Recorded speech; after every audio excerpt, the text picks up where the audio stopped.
Aventureiros atravessaram o oceano em busca de uma vida nova e forjaram uma nação que se tornaria a mais poderosa do mundo.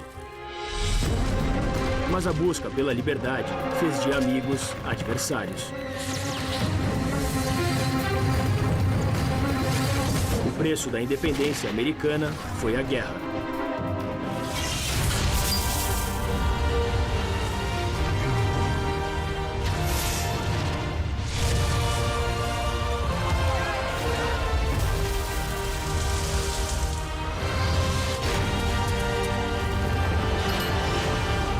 América, a saga dos Estados Unidos.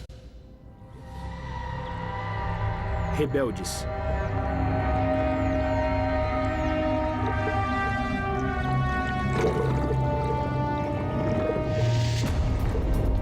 Em maio de 1610, um navio chamado Deliverance zarpou em direção da América.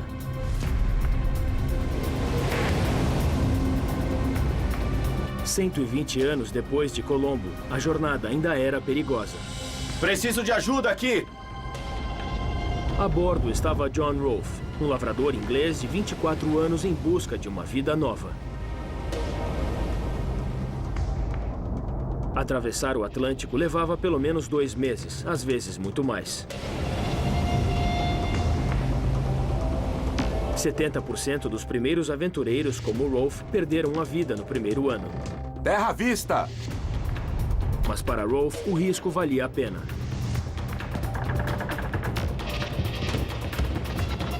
A América do Norte era terra de oportunidades.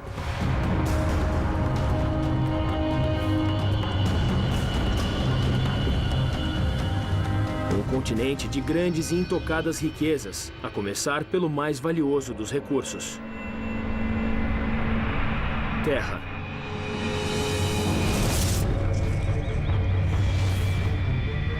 Uma capa de 50 bilhões de árvores cobria a metade do que se tornaria o lar de mais de 300 milhões de pessoas.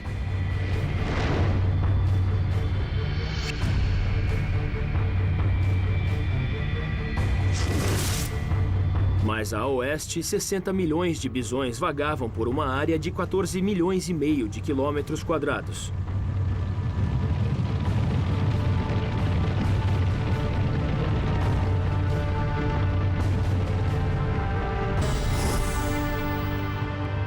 E dizia-se que seu subsolo estava cheio de gemas, prata e que tinha os maiores veios de ouro do mundo. Os colonizadores não esperam nada menos do que o Eldorado.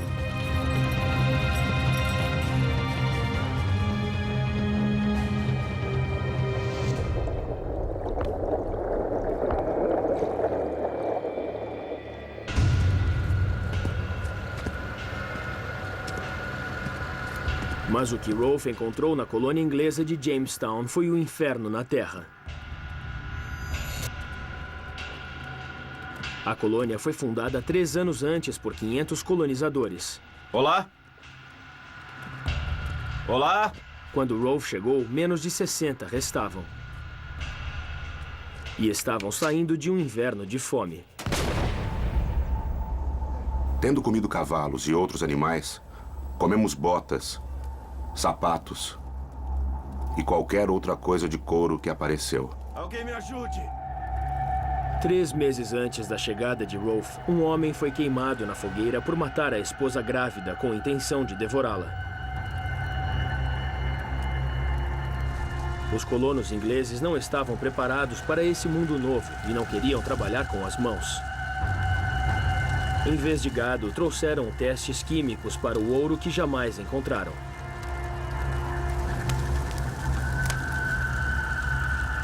E essa não era uma terra inabitada. Construíram Jamestown no meio de um império americano nativo. Os 60 colonizadores famintos estavam cercados por 20 mil índios da nação Powhatan, armados de arcos e flechas, arma 9 vezes mais rápida de recarregar do que o mosquete inglês. Logo se tornaram inimigos.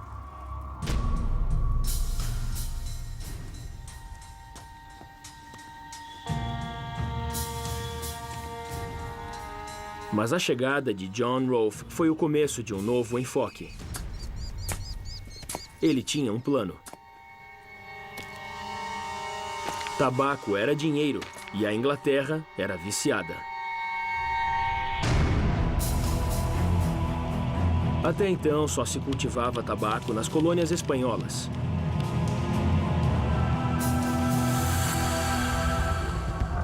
Os espanhóis controlavam o comércio mundial. Vender sementes de tabaco a estrangeiros era punível com a pena de morte. Mas John Rolfe conseguiu sementes de tabaco. Ninguém sabe como. No clima quente e úmido e no solo fértil perto da baía de Chesapeake e Jamestown, as plantas de tabaco se deram bem. A primeira grande colheita valia mais de $1 milhão em dinheiro de hoje. A grande força da América é nossa gente. Se você quiser saber que força define a América, é nossa gente. Nossa tradição imigrante. O fato de trazermos culturas do mundo inteiro. Eu sei o que custa ser bem-sucedido.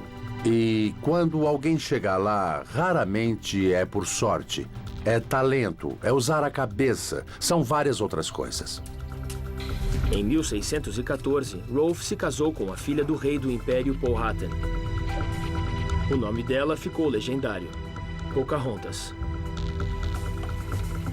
Em 1616, o casal viajou à Inglaterra, onde ela se tornou uma celebridade. Seu retrato fazia propaganda da vida no Novo Mundo. Shakespeare se inspirou na colônia. Ingleses ricos investiram nela e a Virgínia se tornou o assunto de Londres.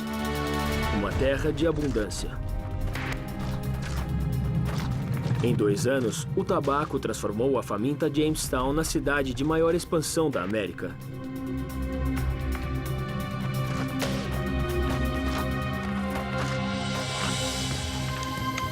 Em 1619, mais 1.000 colonizadores vieram, incluindo 20 de Angola.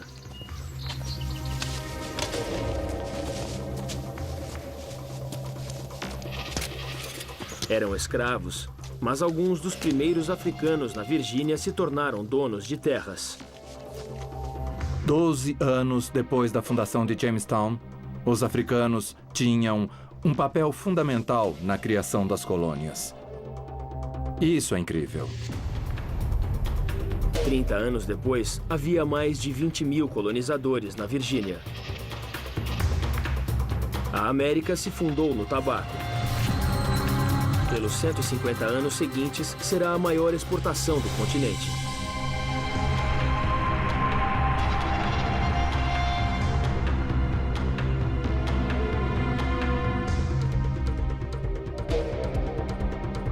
Dez anos depois da chegada de John Rolfe a Jamestown, outro grupo de colonizadores ingleses veio à América do Norte.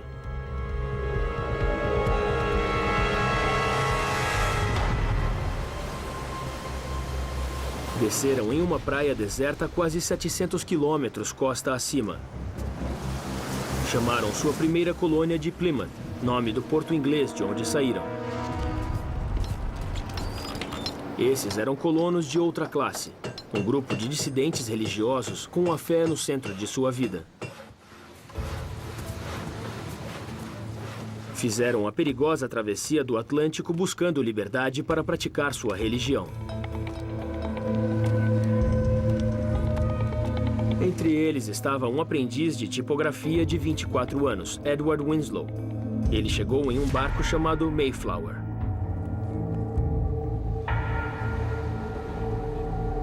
Em abril de 1621, a colônia tomava forma e o Mayflower voltou à Inglaterra.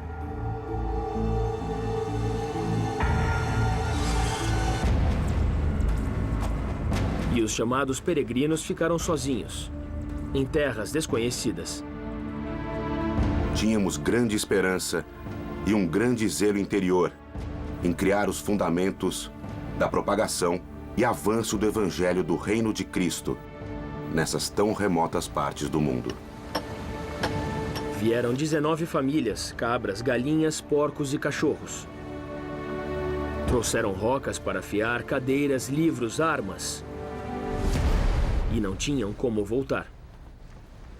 Se você criar esse ambiente como terra de oportunidades, você vai atrair aquele tipo de pessoa que pretende assumir esses riscos, que vão querer apostar nesse jogo e que acreditam numa vida bem melhor.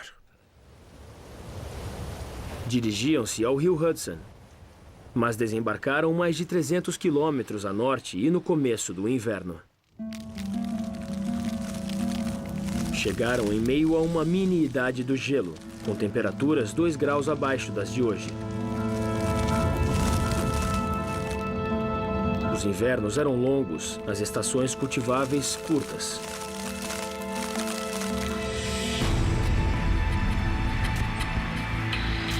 O solo era pobre, dava pouca coisa. As reservas de alimentos logo acabaram. Nos primeiros 3 meses, mais da metade dos peregrinos morreu. William Bradford era o governador de uma comunidade com problemas desesperadores. Agradou a Deus nos visitar com a morte diariamente. Havia doença por toda parte. Os vivos mal davam conta de enterrar os mortos. Havia 2, às vezes 3 mortes por dia, de mais de 100 pessoas. Mal restaram 50. Às vezes, apenas 6 trabalhadores podiam continuar com as construções. O marido de Susanna White morreu no primeiro inverno. A esposa de Edward Winslow morreu 1 mês depois. Em semanas, White e Winslow se casaram. Tiveram 5 filhos. Hoje, mais de 10% dos americanos podem rastrear seus ancestrais até os primeiros 50 peregrinos.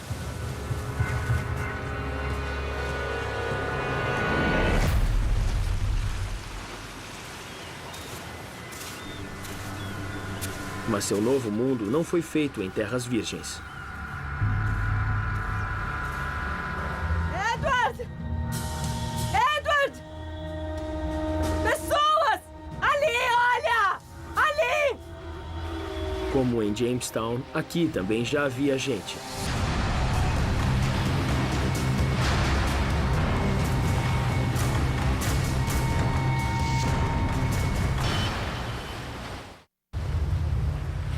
Em abril de 1621, 100 peregrinos desembarcaram na América do Norte.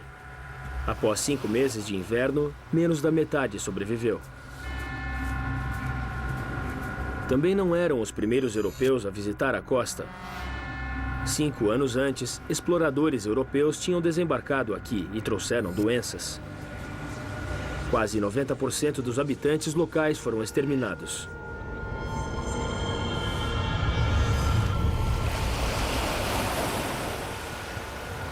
Mas os Poconoket sobreviventes não queriam inimigos, queriam paz.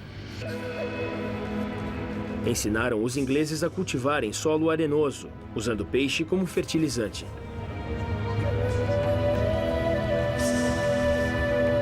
Mas queriam algo em troca. Tinham um inimigo em comum, uma tribo rival, e os ingleses tinham armas poderosas.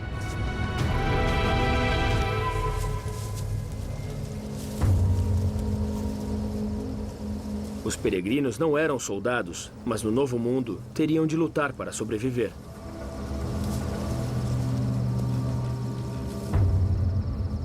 Em 14 de agosto de 1621, peregrinos e Poconokets se uniram para lançar um ataque surpresa, na esperança de salvaguardar seu futuro. Resolveram mandar 14 homens, bem armados, para cair sobre eles durante a noite. O capitão foi claro: não deixar ninguém.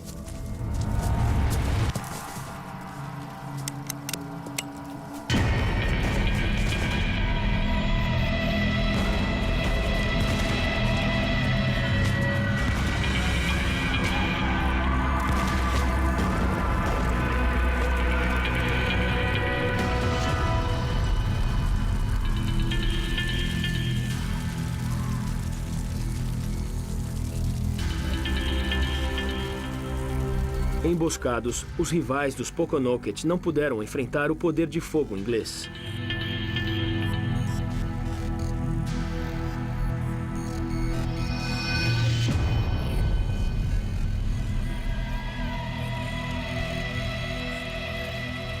O bem-sucedido ataque foi a chance dos improváveis aliados acharem um denominador comum.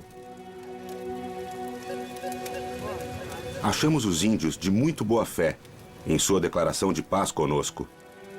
São pessoas sem religião ou conhecimento de Deus, mas são confiáveis, aprendem rápido, são inteligentes e justos.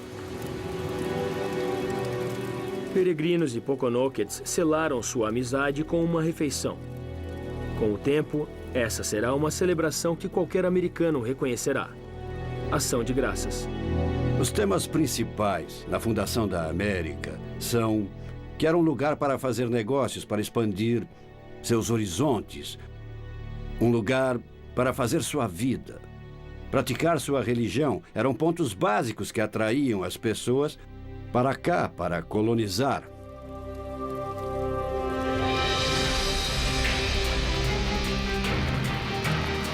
O sucesso dos colonizadores iniciou um período de prosperidade e rápida expansão. De Jamestown e Plymouth, seus descendentes se espalharam pela costa atlântica.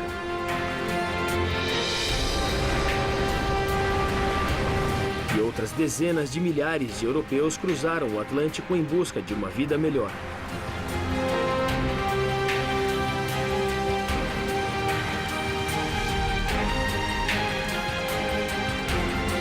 Em um século e meio, fundaram 13 colônias separadas. De Jamestown, a agricultura se espalhou para o sul. Terrenos incultos se tornaram plantações a perder de vista.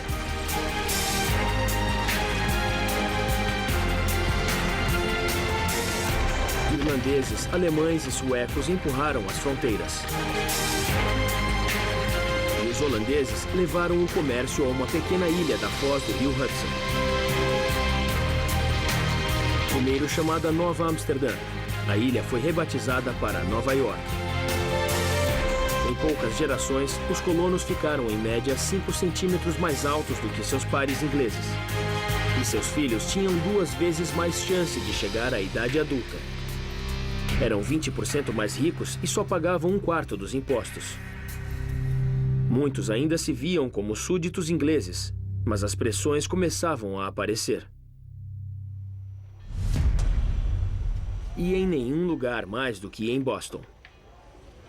9 de maio de 1768. 7 gerações depois da primeira colheita de tabaco de John Rolfe, o governo britânico recolhia impostos.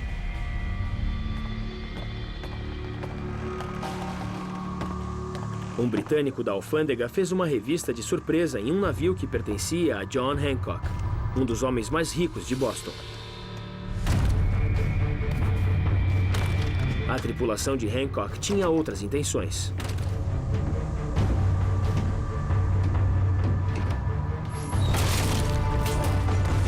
Carregavam 100 barris de vinho importado e não queriam pagar os direitos. Hancock disse que queria protestar contra uma taxação injusta imposta por um rei a mais de 5.000 quilômetros dali.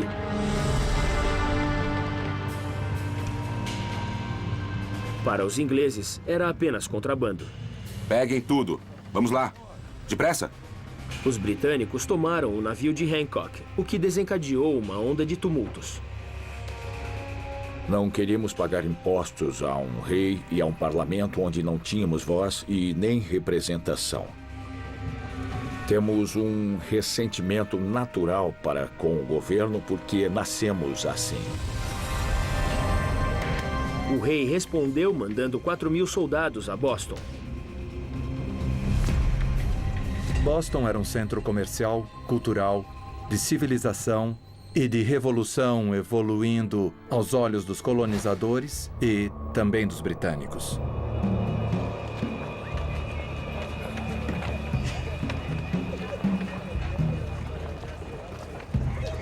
Em outubro de 1768, os soldados britânicos endureceram em Boston, um porto crucial para o Império Britânico.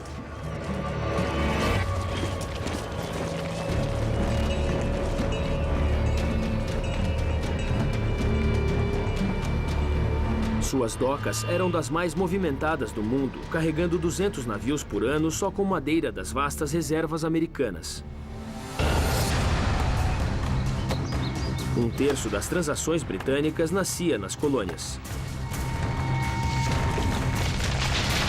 A madeira deu energia à economia global do século XVIII, como o petróleo hoje.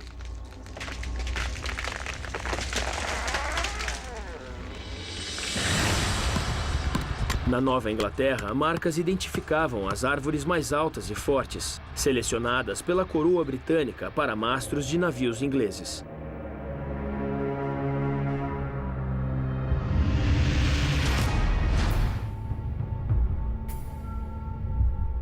Em Boston, havia um casaco vermelho britânico para cada 4 colonos.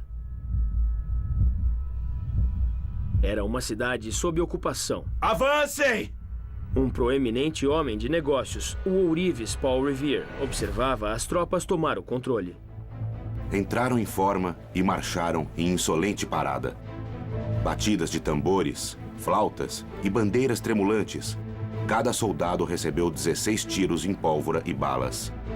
Ele era de classe média alta, alguém que chegou lá por esforço próprio e talento. Ele representa o que criamos por nós mesmos, com pouco ou nenhuma ajuda de nossos primos ingleses. Quando a revolução vier, Revere estará no centro dela.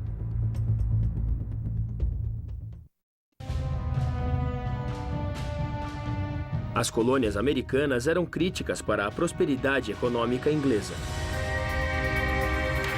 Boston era o portal de um mercado que respondia por 40% das exportações britânicas, e os impostos americanos eram coletados pela coroa inglesa.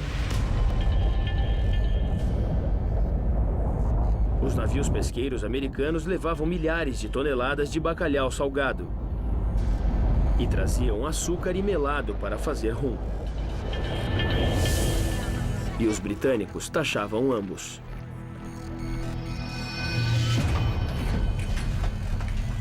Depois, na África, o rum era usado para comprar a mais lucrativa das cargas. Escravos africanos. Entre 1700 e 1800, mais de 250 mil africanos foram trazidos às colônias americanas. Vieram mais escravos do que todos os grupos de imigrantes somados.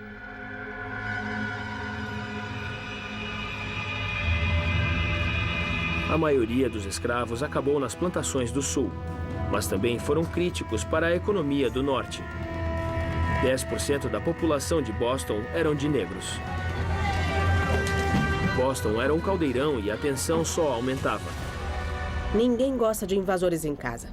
Ter pessoas aqui, estrangeiros em nosso solo, era um grande incentivo para levar a luta. Em 5 de março de 1770, após 3 anos de efervescência, a multidão invadiu as ruas. Centenas de homens protestavam, culpando o governo britânico por terem perdido seus empregos. Atira se tiver coragem! Você pra trás! Por favor, não atirem! Enfrentaram 8 soldados britânicos com ordem para não atirar. Segurem a multidão! Vamos! Eu quero ver, atire! Não sabe atirar? Um aprendiz de fabricante de perucas de 17 anos, Edward Garrick, provocou um soldado.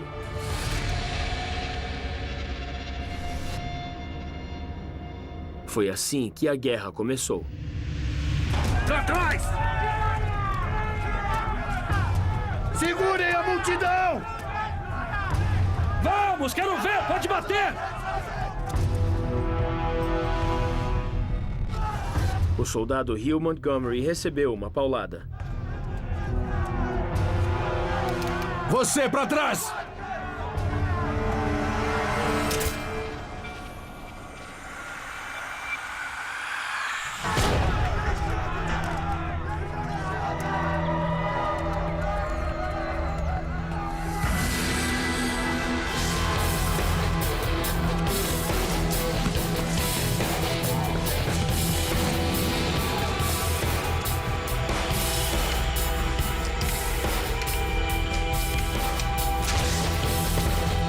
Um afro-americano, Crispus Attucks, morreu instantaneamente. Todos para trás!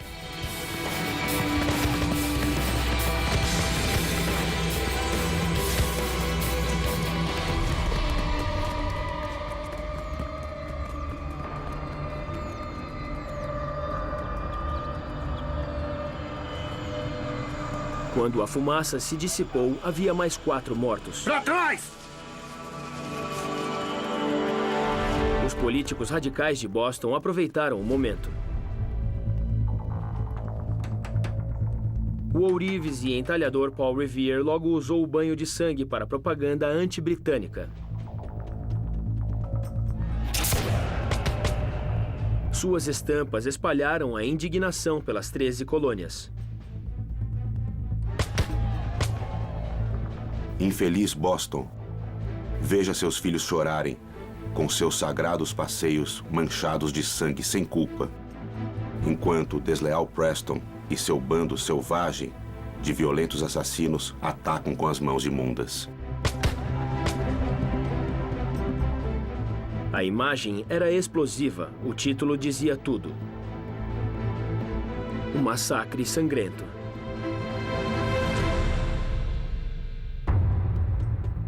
Há um velho ditado: dê-me um desenho e lhe darei uma guerra. Aqueles que queriam agitar as coisas e se afirmar, talvez fazer uma revolução, conseguiram atrair adeptos para seu lado. A notícia logo se espalhou. Boston tinha um jornal semanal e os colonos eram leitores ávidos. Havia mais de 40 jornais nas colônias. E um novo sistema de entrega postal foi criado pelo novo diretor-geral dos Correios, Benjamin Franklin.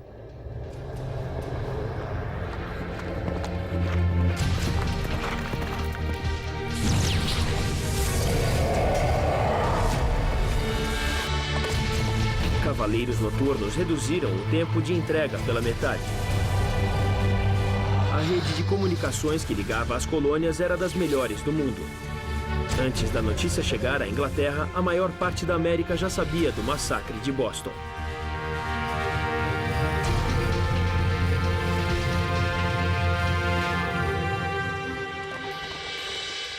É uma coisa muito americana essa ideia de que todos devem ter acesso ao conhecimento.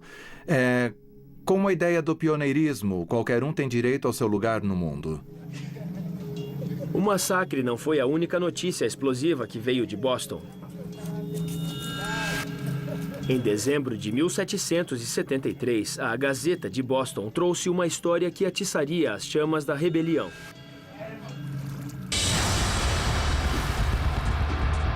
A Inglaterra revogou todos os impostos, menos um, sobre o chá.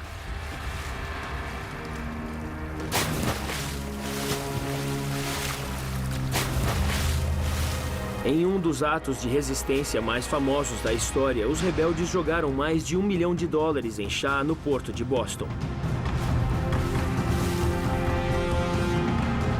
Se alguém vem e nos bate, não viramos a outra face. Nós não somos assim. Acelere, vamos! Os britânicos responderam fechando o porto de Boston. Um dos portos mais ricos e movimentados da América.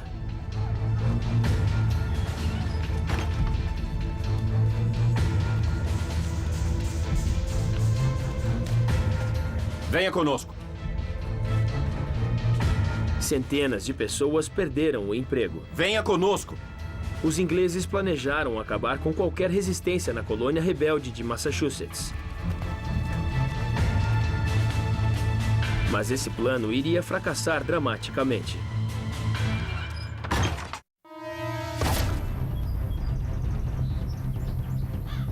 O descontentamento não era só com impostos ingleses. Os colonos avançavam para o oeste e muitos estavam de olho em terras além dos Montes Apalaches. Mas os ingleses proibiram novas colônias a oeste de uma fronteira chamada Linha de Proclamação. A linha dividia terras pertencentes aos americanos nativos. Para impor a lei, centenas de expulsões de colonos aconteceram. 5 de setembro de 1774. Queremos liberdade. Revoltados com a ação britânica, 56 representantes das colônias se reuniram no primeiro Congresso Continental da Filadélfia. Foi o primeiro passo no caminho da independência americana. Entre eles estavam os radicais John Adams, Patrick Henry e um senhor proprietário de terras na Virgínia, chamado George Washington. Em um tempo em que nossos senhores ingleses se satisfarão com nada menos do que com a privação da liberdade americana, parece necessário que algo seja feito para manter a liberdade. Na Nova Inglaterra, as pessoas se preparavam para se defender. Armas contrabandeadas foram guardadas em locais secretos. Mas embora muitos esperassem um conflito, a maioria dos delegados da Filadélfia queria a paz com a Inglaterra. Uma ação militar criaria uma chaga que jamais fecharia. Muito bem, não temos o dia todo. Vamos rápido. O primeiro Congresso Continental resolveu que um ataque inglês a qualquer colônia seria visto como um ataque a todas. Vamos lá, peguem as coisas. O que nasceu na Filadélfia foi a solidariedade. As diferenças entre a Virgínia, a Pensilvânia, a Nova Inglaterra e Nova York já não existem. Não sou da Virgínia. Sou americano. O futuro das 13 colônias americanas estava em jogo. Bom dia, senhores. Como vão? Na primavera de 1775, perto de Concord, Massachusetts. Vamos lá, peguem as armas. Não temos o dia todo. O fabricante de armas Isaac Davis dava treinamento básico à milícia da cidade. Os patriotas sabiam que faziam a coisa certa, que estavam criando uma nação. E eles acreditavam muito no que faziam. Tem que ficar limpo. Trate de manter limpo. Isso pode salvar sua vida. Senão... Se a guerra vier, essa será a primeira linha de defesa. Uma guarda voluntária.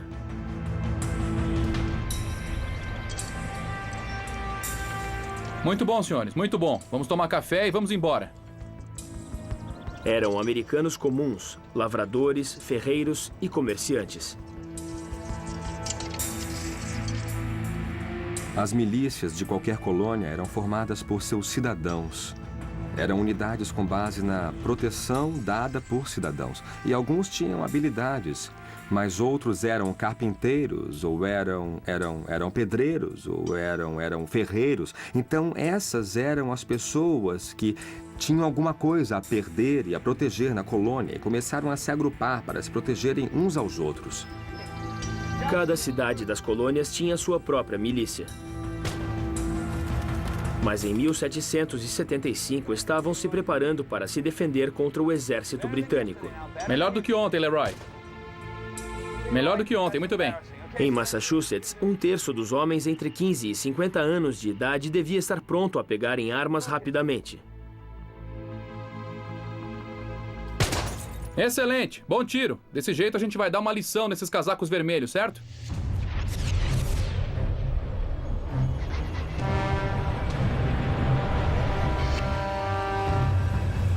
À meia-noite de 19 de abril de 1775, 900 soldados britânicos deixaram seu quartel em Boston para ir a Lexington e Concord, a 30 quilômetros.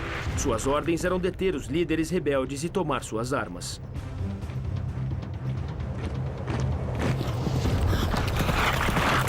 Mas o plano vazou e chegou a Paul Revere, que partiu antes deles para alertar as milícias.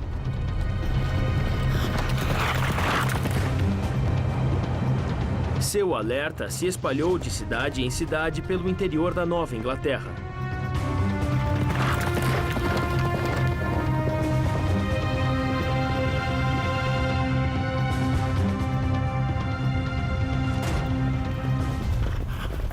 Revere chegou em Lexington antes dos ingleses.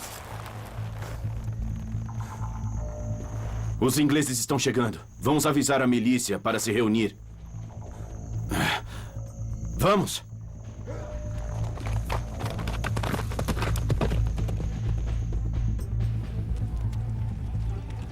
Às 5 da manhã, 60 milicianos comandados por John Parker enfrentaram centenas de ingleses muito bem armados e extremamente treinados.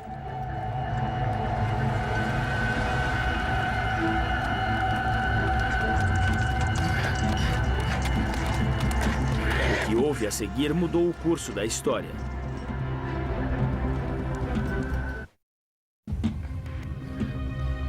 Madrugada de 19 de abril de 1775.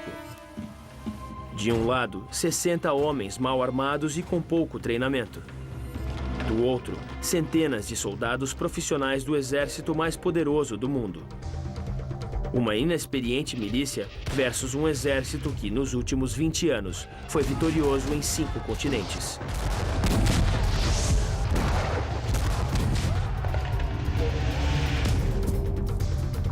Mas os rebeldes estavam dispostos a lutar. Esses homens eram revolucionários, eram muito matreiros, eram rebeldes, alguns eram cavalheiros, fazendeiros, alguns extremamente letrados, outros eram bem pouco educados. Realmente era o nascimento de uma nação. A milícia de Lexington se reuniu na praça da cidade. Eram pecuaristas e comerciantes, mas entre eles também havia afro-americanos livres e escravos. Foi uma experiência única que os afro-americanos tiveram com as forças militares. Afro-americanos lutaram pelo país antes mesmo de ele ser um país. Afro-americanos como Prince Estabrook. Dê-me treinamento e me dê uma arma. E terei um desempenho tão bom quanto o seu. E não vai haver poder na Terra que me retenha muito tempo. Fiquem a postos. Só atirem para revidar. Mas se tivermos que ter guerra, que comece aqui. O capitão John Parker já havia lutado do lado dos ingleses. Um quarto dos homens que estavam com ele eram aparentados.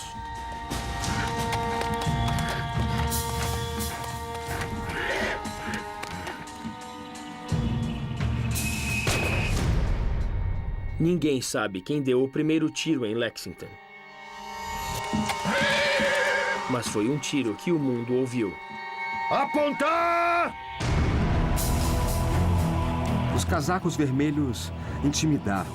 Seu modo de evoluir, seu modo de marchar, seu modo de lutar naquele espaço aberto. Imagino estar no lugar de alguém que trabalhava na imprensa escrita. A situação era terrível, além de qualquer possível descrição com palavras. Fogo!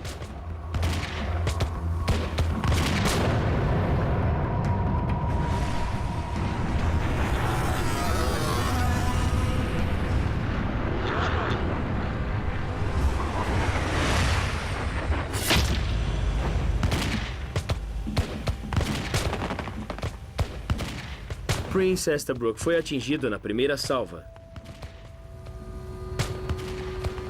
Os rebeldes eram inferiores em número e qualidade. Fogo! Baionetas!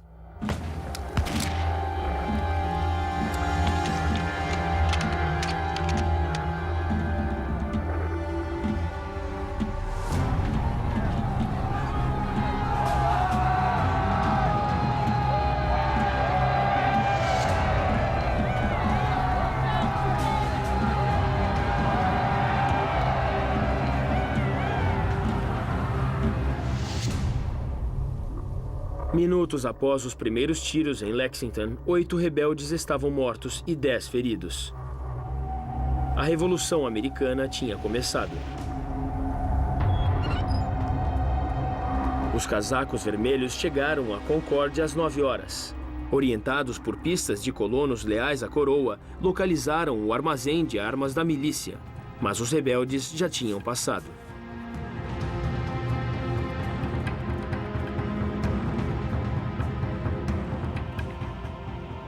Muito bem, vamos, não temos o dia todo, vamos rápido. Vamos, depressa.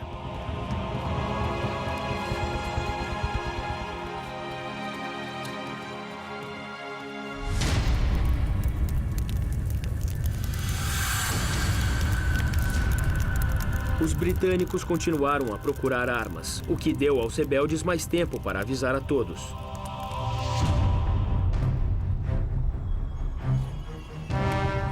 A milícia se reuniu às portas da cidade de Concord.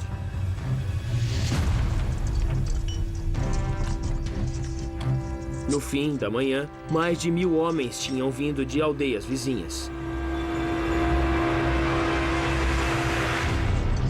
O plano era defender suas cidades dos britânicos.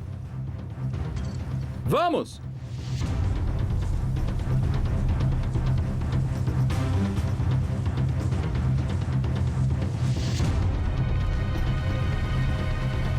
Depois de Lexington, o cenário mudou.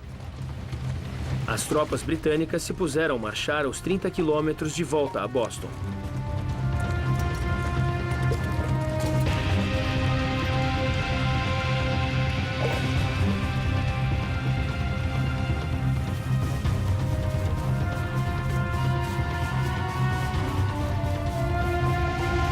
E os rebeldes tiveram sua revanche.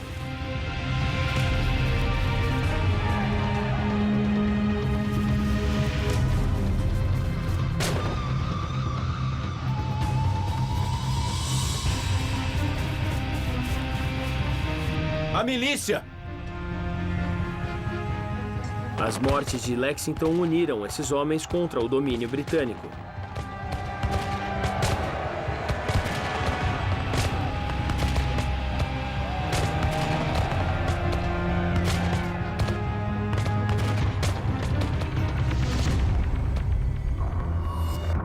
O fabricante de armas e líder de milícia Isaac Davis levou uma bala no coração.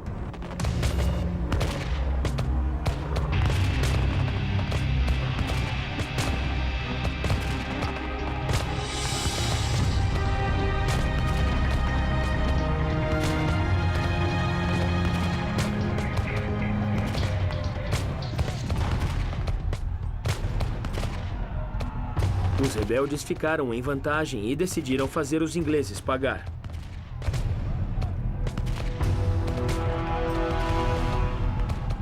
Seguiram toda a marcha dos ingleses de volta a Boston, atirando o tempo todo. Um terço dos soldados foi morto ou ferido.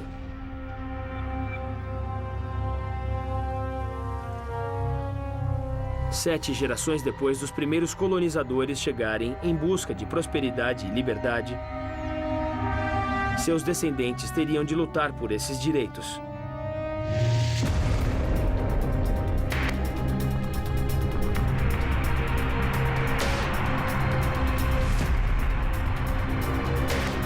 Em seu caminho estava a força da maior superpotência militar do mundo.